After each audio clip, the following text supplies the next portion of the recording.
Hello friends, अस्सलाम वालेकुम। सबसे पहले तमाम दोस्तों को मेरे YouTube चैनल सर इस्लाम पीसी टिप्स में खुश आमदीद। आज की इस वीडियो के अंदर हम सीखने जा रहे हैं कि आपने माइक्रोसॉफ्ट एक्सेल के अंदर चेक बॉक्स लिस्ट को किस तरीके से तैयार करना है। फ्रेंड्स, अगर आप माइक्रोसॉफ्ट एक्सेल के अंदर चेक बॉक्स लिस्ट को तैयार करना चाहते हैं तो उसके लिए सबसे पहले आपको डेवलपर टूल को ऑन करना होगा। माइक्रोसॉफ्ट एक्सेल में मोस्टली लोग डेवलपर टूल को नहीं जानते, तो आज की इस वीडियो के अंदर हम लोग सीखेंगे कि आपने सबसे पहले डेवलपर टूल को माइक्रोसॉफ्ट एक्सेल में किस तरीके से ऑन करना है और उसके बाद आपने चेक बॉक्स लिस्ट किस तरीके से बनानी है। चेक बॉक्स लिस्ट से क्या मुराद है? एक ऐसा डब्बा जिसके अंदर हम लोग टिक का साइन लगा सकें अपनी वर्किंग को अच्छा करने के लिए। तो चलिए फ्रेंड्स, सबसे पहले हम सीखते हैं कि आपने माइक्रोसॉफ्ट एक्सेल के अंदर डेवलपर टूल को ऑन किस तरीके से करना है। फ्रेंड्स, ये जो आप देख रहे हैं सबसे ऊपर यहां पे लिखा हुआ है file, home, insert, drop, page layout, formula, data, review, view, help. यहीं पर एक नाम आएगा जब हम अपने डेवलपर टूल को ऑन करेंगे तो यहां पर आपको डेवलपर टूल का लफ्ज भी लिखा हुआ मिलेगा। अब आपने उसको ऑन कैसे करना है? ये जो आपका रिबन है, इस रिबन में कहीं पर भी आप क्लिक करें, राइट क्लिक। जैसे आप राइट क्लिक करेंगे तो यहां पर एक जगह पे आपको लिखा हुआ मिलेगा कस्टमाइज द रिबन। आप इस कस्टमाइज द रिबन के ऊपर जैसे ही क्लिक करेंगे तो आपके पास माइक्रोसॉफ्ट एक्सेल के ऑप्शन वाला जो बॉक्स है वो ओपन हो जाएगा। यहां पर आप देखेंगे काफी ज्यादा लोगों का ये जो डेवलपर का चेक है ये हटा हुआ होगा, जिसका चेक लगा हुआ होगा पहले से तो उसका डेवलपर टूल आ रहा होगा। तो सबसे पहले आपने इस डेवलपर टूल को ऑन करना है। जैसे आप इसके ऊपर क्लिक करेंगे और ओके करेंगे, ओके करने के बाद आप देखेंगे कि यहां पर जो आपके मेन्यू बार है इसके ऊपर आपको एक जगह पर लिखा हुआ मिलेगा डेवलपर। ठीक है, आप इस डेवलपर टूल के ऊपर क्लिक कर देंगे। जैसे आप इसके ऊपर क्लिक करेंगे अब हमने क्या करना है कि अब हमने चेक बॉक्स जो लिस्ट है वो तैयार करनी है। मिसाल के तौर पर यहां पर एक स्टूडेंट है, इसका नाम ये है, ये सारे स्टूडेंट्स के नेम आ रहे हैं। यहां पर मैं चेक बॉक्स यानी कि यहाँ पे डिब्बे लगाना चाहता हूं जिसके ऊपर मैं क्लिक करूं तो चेक का साइन लगे, क्लिक करूं तो चेक का साइन हट जाए। तो मैं तैयार करना चाहता हूं चेक बॉक्स लिस्ट। तो मुझे उसके लिए क्या करना है? डेवलपर टूल के अंदर एक जगह पे आपको लिखा हुआ मिलेगा इंसर्ट। यहां पर जैसे आप इंसर्ट के ऊपर क्लिक करेंगे तो यहां पर दो ऑप्शन मिलेंगे आपको, फ्रॉम कंट्रोल्स और active x control. From control के ऑप्शन में से यहां पर आप देखेंगे ये लिखा हुआ मिल रहा है आपको चेक बॉक्स। आप इस चेक बॉक्स के ऊपर जैसे ही क्लिक करेंगे तो जो आपका माउस है वो आप देखेंगे कि प्लस के साइन के अंदर कन्वर्ट हो जाएगा। उसके बाद सबसे पहले वन टाइम आप अपने चेक बॉक्स को कहीं पर भी ड्रॉ करेंगे। मिसाल के तौर पर ये चेक बॉक्स मैंने यहां पर ड्रॉ कर दिया। जैसे ही मैंने एक बार चेक बॉक्स ड्रॉ कर दिया, इसको एक बार मैं बड़ा कर लूं या छोटा कर लूं। जैसे मैं इसको ड्रॉ करने के बाद ये चार कोने मुझे मिलेंगे, मैं इसको बड़ा या छोटा कर दूंगा। सबसे पहले मैं इसके अंदर जो टेक्स्ट लिखा हुआ है मैं उसको मिटा देता हूं क्योंकि मुझे इसकी जरूरत नहीं है।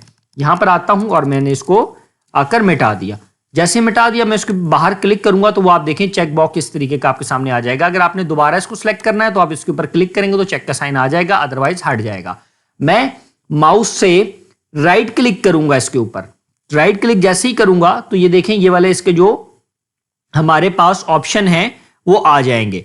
अब हमने क्या करना है जी, इसकी थोड़ी सी सेटिंग करनी है। सेटिंग कैसे करनी है? अगर मैं इसको थोड़ा सा छोटा करूं, मिसाल के तौर पर देखें अगर हम इस चेक बॉक्स को थोड़ा सा बड़ा कर देंगे तो जहां इस वाले एरिया के अंदर जैसे ही आप क्लिक करेंगे ना इस वाले एरिया के अंदर तो वो चेक लगेगा।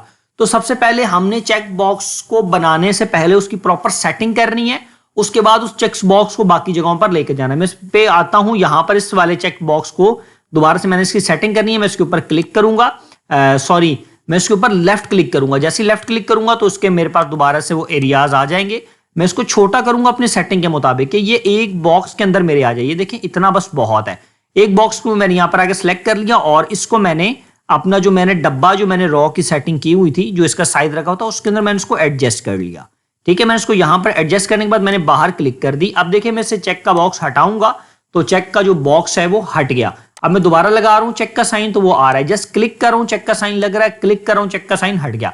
अब देखें एक डब्बा तो मैंने बना लिया। अब मैं बाकी सारों में भी लाना चाहता हूं तो जैसे इसके ऊपर क्लिक करूंगा और यहां से नीचे तक इसको ड्रैग कर दूंगा तो वो आप देखेंगे ऑटोमेटिक तमाम के चेक बॉक्सेस विद साइन के साथ आ जाएंगे। इसी तरीके से मुझे आगे भी चेक बॉक्स लेके जाना तो मैं इसको सिलेक्ट करूंगा और यहां से मैं इसको यहां तक ड्रैग कर सकता हूं। लेकिन मैं कंट्रोल Z से वापस आता हूं, मैं आपको दोबारा से इस वाले कॉलम के अंदर भी चेक बॉक्स की सेटिंग करके दिखाता हूं ताकि अगर किसी स्टूडेंट को दोबारा नहीं समझ आई हो तो वो दोबारा से समझ ले। क्या करना है जी, डेवलपर टूल में आना है, यहां पे इंसर्ट के ऊपर क्लिक करना है, यहां से फ्रॉम कंट्रोल में से चेक बॉक्स का साइन लेना है। आपका जो माउस है वो प्लस के बटन के अंदर कन्वर्ट हो जाएगा। यहां से आपने चेक बॉक्स सबसे पहले ड्रॉ करना है।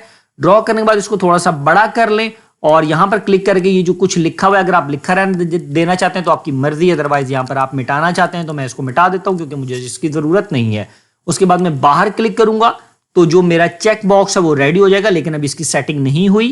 क्यों सेटिंग नहीं हुई? क्योंकि मैंने अभी तक सेटिंग की नहीं। अब मैं दोबारा आऊंगा, माउस से इसके ऊपर लेफ्ट क्लिक करूंगा तो इसके जो हमारे बॉक्स के जो कोने हैं वो दोबारा से ओपन हो जाएंगे। अब हम इसको छोटा या बड़ा करेंगे अपनी मर्जी के मुताबिक। मिसाल के तौर पर मैं इसको छोटा बड़ा, मैंने इसको यहां तक रखना था, मैंने इतना रख लिया। अब मैं इसकी सेटिंग इसको कहीं पर भी रखना चाहता हूं तो मैं इसको यहां पर एक बार रख लूंगा। जैसे ही मैंने इसको यहां पर रख लिया, उसके बाद जी मैंने क्या करना है, इस वाले सेल को सिलेक्ट करना है जिसके अंदर ये मैंने बॉक्स की सेटिंग की है। उसके बाद मैं यहां से आकर ड्रैग कर लूंगा यहां तक, तो वो देखेंगे जी चेक बॉक्स ऑटोमेटिक तमाम कॉलम्स के अंदर आ रहा है। इसी तरीके से यहां से पकड़े इसको यहां तक भी ड्रैग कर सकता हूं। जहां जहां मैं लेके जाना चाहता हूं वो मैं इसको चेक बॉक्स की सूरत में ड्रैग कर दूंगा। अब मिसाल के तौर पर ये वाला स्टूडेंट है, इसने टेस्ट 1 दिया, टेस्ट 2 नहीं दिया, इसको छोड़ देंगे। टेस्ट 3 दिया, फिर यहां पर जहां जहां पर मैं चेक लगाना चाहता हूं मैं आसानी के साथ लगा सकता हूं। फ्रेंड्स, मैं उम्मीद करता हूं कि आप तमाम दोस्तों को जिसके अंदर हम लोगों ने सीखा आज की इस क्लास के अंदर कि आपने माइक्रोसॉफ्ट एक्सेल के अंदर चेक बॉक्स लिस्ट किस तरीके से तैयार करनी है समझ आई होगी।